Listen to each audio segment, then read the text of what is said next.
Pai Senhor Jesus, meus irmãos, hoje, segunda-feira, dia 9 de outubro, vamos começar aqui a primeira aula de hermenêutica. Eu passei uma apostila para cada um de vocês, uma apostila para os irmãos terem mais ou menos uma base, ter uma ideia do que é hermenêutica. Hermenêutica é a arte de interpretar a Bíblia ou livros históricos. Hoje, como é a primeira aula, vamos começar por coisas simples. Uma aula simples para que venhamos entender com perfeição a maneira correta de interpretar a Bíblia ou livros históricos. Irmãos, nós estamos vivendo um tempo, uns dias que não estamos conseguindo interpretar a Bíblia da maneira correta. Ainda tem pessoas que, infelizmente, interpretam a Bíblia de maneira errada. Não conseguem interpretar a Bíblia. Pegam textos diferenciados, textos isolados na Bíblia, e interpretam de forma incorreta, de forma totalmente equivocada. Então, essa aula, esse curso, para nós, para os irmãos começarem e aprenderem a melhor maneira de interpretar a Bíblia Sagrada. Estou com a Bíblia aqui, Bíblia comum, aqui ó, Bíblia Sagrada, uma Bíblia comum,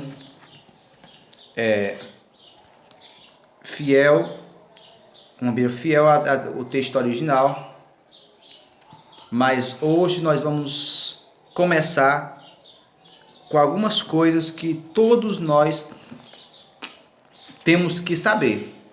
É uma Bíblia que aonde Jesus fala é em vermelho, mas os irmãos podem usar qualquer outra Bíblia. Vamos começar com algo simples. A Bíblia, principalmente no Novo Testamento, ela é dividida em partes. O que acontece? Toda a Bíblia, algumas Bíblias têm concordâncias. Para que é que servem essas concordâncias bíblicas? As concordâncias bíblicas, imagine quando você lê um versículo, e você precisa de outro versículo para concordar, para ver se aquele fato realmente é daquela maneira que você está entendendo. Na Bíblia mesmo vai ter as concordâncias, que vai indicar onde você deve ler para poder entender melhor o texto bíblico. Estão entendendo? Esta Bíblia que eu estou aqui não tem concordância bíblica, só tem apenas rodapé. Mas eu vou explicar para os irmãos com paciência, para os irmãos entenderem. Capítulo de número 17 do livro de Mateus fala sobre a transfiguração de Jesus Cristo. Em algumas Bíblias, aqui em cima, perto do capítulo 17, em cima do primeiro versículo, vai estar a referência, tipo Marcos, Lucas, João, que vai concordar com o que a Bíblia está falando. Para que é que serve essa concordância? Essa concordância bíblica, ela serve para mostrar texto semelhante. Um exemplo, tem texto que tem em Mateus e Lucas também fala sobre o mesmo texto. Eu vou te dar um exemplo. Abra a tua Bíblia no livro de Mateus, capítulo de número 4. Vai falar o quê? Vai falar sobre a tentação de Jesus no deserto. Em algumas Bíblias que tem concordância bíblica, que tem as concordâncias, aqui em Mateus capítulo 4, vai estar escrito LC, que é Lucas 4. Quando você abre em Lucas 4, indo pela concordância, você vai ver que em Lucas capítulo de número 4, vai falar a mesma história que Mateus está falando, a tentação de Jesus no deserto. onde Jesus foi levado, conduzido pelo Espírito Santo para ser tentado pelo diabo. Então, é para isso que vai servir as concordâncias bíblicas. Para quê? Para um texto concordar com outro, ou seja, vai te levar para outro texto que conta e relata a mesma história bíblica.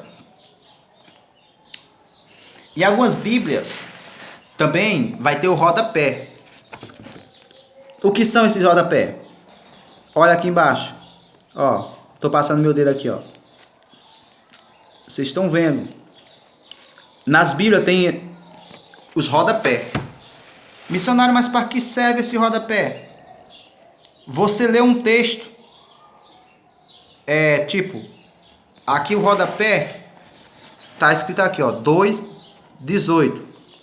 2:18. Fica em negrito. Para que serve isso? Está falando exatamente sobre Mateus capítulo 2, versículo 18. O rodapé está falando de Jeremias capítulo 31, versículo 15, que vai assemelhar Mateus capítulo 2, versículo 18, para os irmãos entenderem melhor.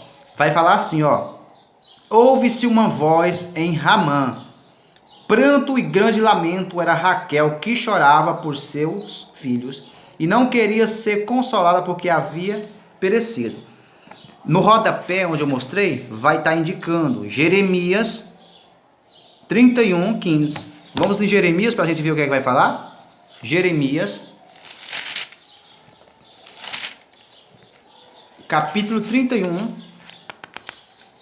versículo de número 15. 31, versículo 15.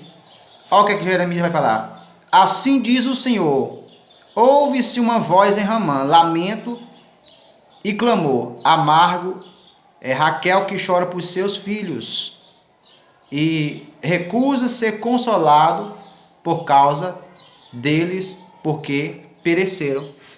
O mesmo versículo que está em Mateus está em Jeremias.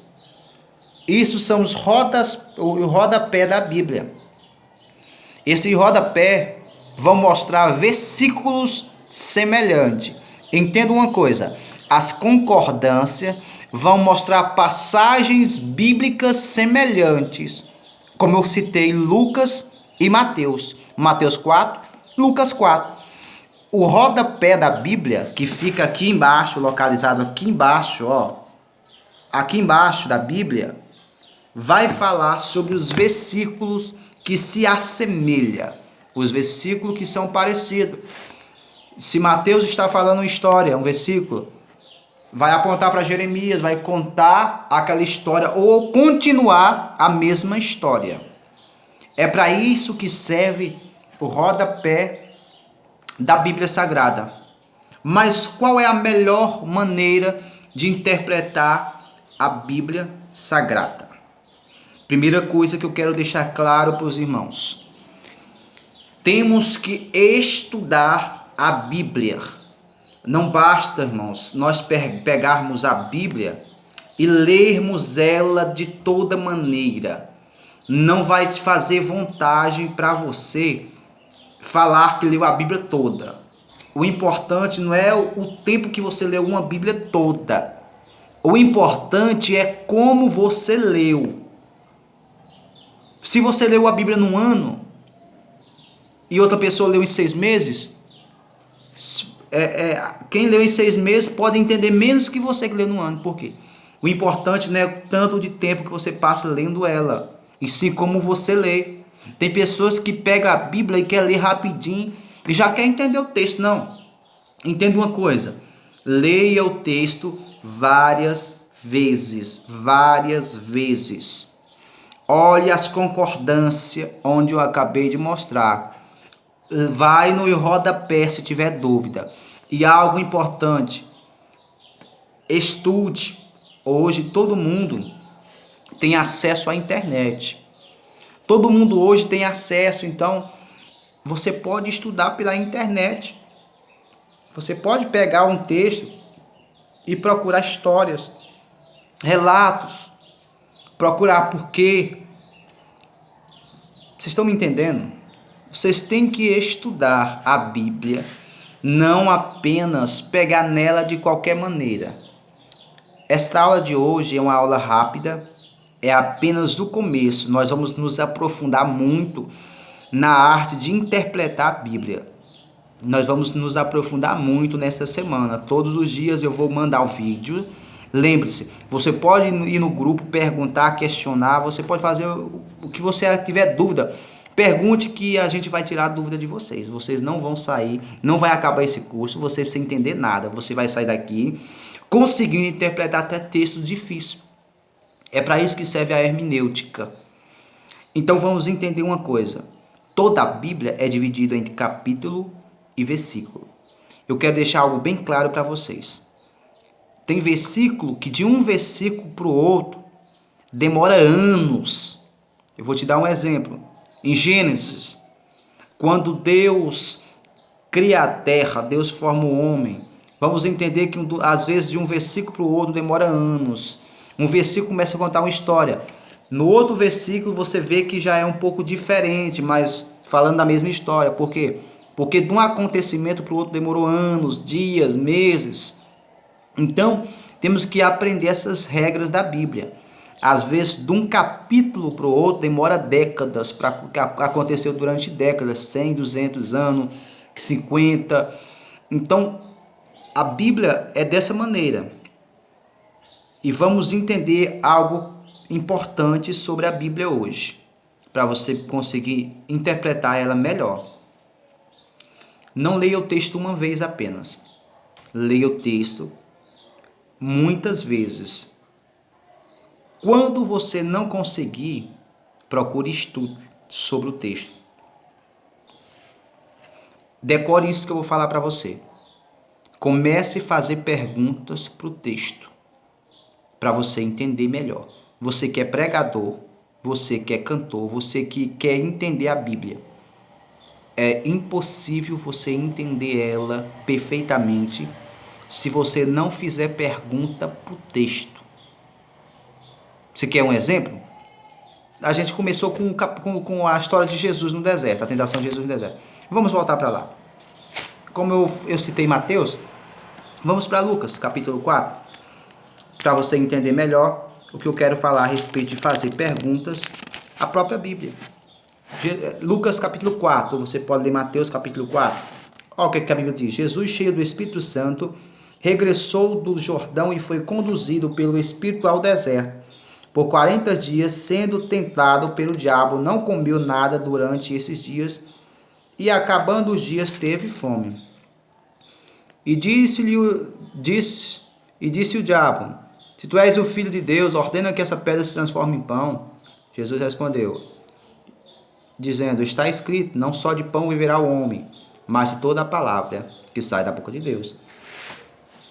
Vamos parar por aqui, antes que a gente se aprofunde mais. Vamos começar a perguntar para o texto. Para quem foi que esse texto foi escrito? Para quem foi que escreveu? Esse texto foi escrito para mim e para você. Mas qual o objetivo desse texto? Já no começo, vemos que Jesus foi conduzido pelo Espírito Santo para o deserto. Detalhe, para ser tentado pelo diabo. Qual o objetivo de Jesus ser conduzido para ser tentado pelo diabo? O que é que esse texto vai nos mostrar? Vai nos mostrar Jesus resistindo. Jesus teve fome, mas mesmo Jesus com fome, Jesus resistiu ao diabo. Olha o que a Bíblia vai dizer, resistir ao diabo e ele fugirá de vós. Olha como é interessante você fazer perguntas para o texto. Por que Jesus foi conduzido para o deserto? Para ser tentado. Porque Jesus queria nos mostrar que nós conseguimos vencer as tentações. Olha interessante, Jesus venceu as tentações. Ele queria nos dar um exemplo. Ele venceu as tentações do diabo. E olha um detalhe importante, não sei se você já percebeu isso. Olha que lindo nessa passagem bíblica. Quem conduziu Jesus para o deserto não foi o diabo. Quem conduziu Jesus para o deserto não foi o homem. A Bíblia diz que foi o Espírito de Deus, o Espírito Santo, conduziu Jesus para o deserto para ser tentado. Olha a lição que esse texto nos dá, interpretando ele corretamente. Nem toda provação que estamos passando é porque o diabo levou. Nem toda perseguição que estamos enfrentando foi porque o inimigo botou a mão, não. É Jesus, é Deus que permite nós entrarmos no deserto para ser tentado. Detalhe, não é Deus que tenta a pessoa. Olha aqui, Deus leva para o deserto, mas quem tenta é o diabo e quem vence é você. Deus leva, Deus permite ir para o deserto, o Espírito guia para o deserto, mas quem tenta é o diabo. O texto está bem claro. Agora olha o que é interessante, meus irmãos. Interpretamos esse texto. Jesus estava jejuando. O texto vai dizer que 40 dias ele jejuou. Depois de 40 dias ele teve o quê? Fome. Observe que a Bíblia não diz que ele teve fome e sede, mas teve fome. Isso nos mostra o tipo de jejum que Jesus fez. Jesus fez um jejum à base de água, um jejum líquido. Ele bebia, mas não comia. Isso ele deixa bem claro nessa passagem bíblica. Então, ele nos dá um exemplo de um jejum. Se eu não posso passar fome e sede, eu vou jejuar, não vou me alimentar, mas vou beber água. Pode? Pode. Jesus fez esse jejum. Mas por que o diabo tentou Jesus, mesmo sabendo que ele é o Filho de Deus? Porque o diabo sabia que se Jesus ouvisse a voz dele, que se Jesus resolvesse fazer aquilo que o diabo estava tentando, Jesus estaria obedecendo a ele. E aí a salvação para nós já era. Mas sabe o que é interessante ao interpretar, observar esse relato, esse texto bíblico? É interessante porque o diabo não obrigou Jesus a fazer nada. Olha isso. O diabo não obrigou Jesus a transformar pedra em pão. O diabo não obrigou Jesus a pular do pináculo do templo. O diabo não obrigou Jesus a receber as riquezas que o diabo estava oferecendo. Nenhum momento o diabo fez isso. Observe o texto que você vai entender que o diabo ofereceu para Jesus. Desafiava e oferecia Jesus para Jesus. Se você não entendeu, preste atenção. O diabo não te obriga a você pecar. O diabo não obriga você aceitar os pratos dados por ele. O diabo não te obriga a cometer nenhum tipo de pecado, nenhum tipo de mal negativo. O diabo, ele te oferece. O diabo, ele te desafia. E às vezes usando pessoas. Rapaz, eu duvido se você fizer isso. O diabo, ele desafia a pessoa. Porque sabe que o ser humano tem ego. E quando o ser humano é desafiado, o ser humano quer mostrar que pode, que faz, que é. Mas o ser humano não pode, não faz, não é. Quem pode, quem faz, quem é Deus. Então é por isso o diabo desafiava, o diabo oferecia. Então fica ciente de uma coisa. O diabo não te obriga a tu fazer nada. Ele te oferece. Se você faz é porque você quer fazer. Porque você tem o desejo no coração de fazer. Vamos continuar. Ainda na mesma passagem. Nós estamos falando aqui sobre fazer perguntas para o texto. Para quem foi escrito? Por que Jesus foi para o deserto? Quem levou Jesus para o deserto? Quem tentou Jesus? Por que Jesus foi tentado? Quando isso foi escrito? Às vezes no texto não tem todas as perguntas, as respostas, mas tem internet para você olhar. Quando foi escrito o texto? Para quem foi escrito? Direcionado a quem? Quem levou Jesus para o deserto? Como Jesus estava? Quando foi? São perguntas que nós temos que fazer para o texto. E o texto vai começar a nos responder. E quando o texto começa a nos responder, nosso entendimento é aberto. Nosso psicológico, ele se abre. E aí nós começamos a olhar para o texto de uma forma diferente. Um exemplo aqui. Jesus em nenhum momento... Olha o que é o versículo 7. Portanto, se te prostrar diante de mim, tudo será teu. Jesus respondeu no versículo 8, diz: Vai-te de mim, Satanás, porque está escrito: ao Senhor teu Deus adorarás e somente a ele servirás. Olha o interessante.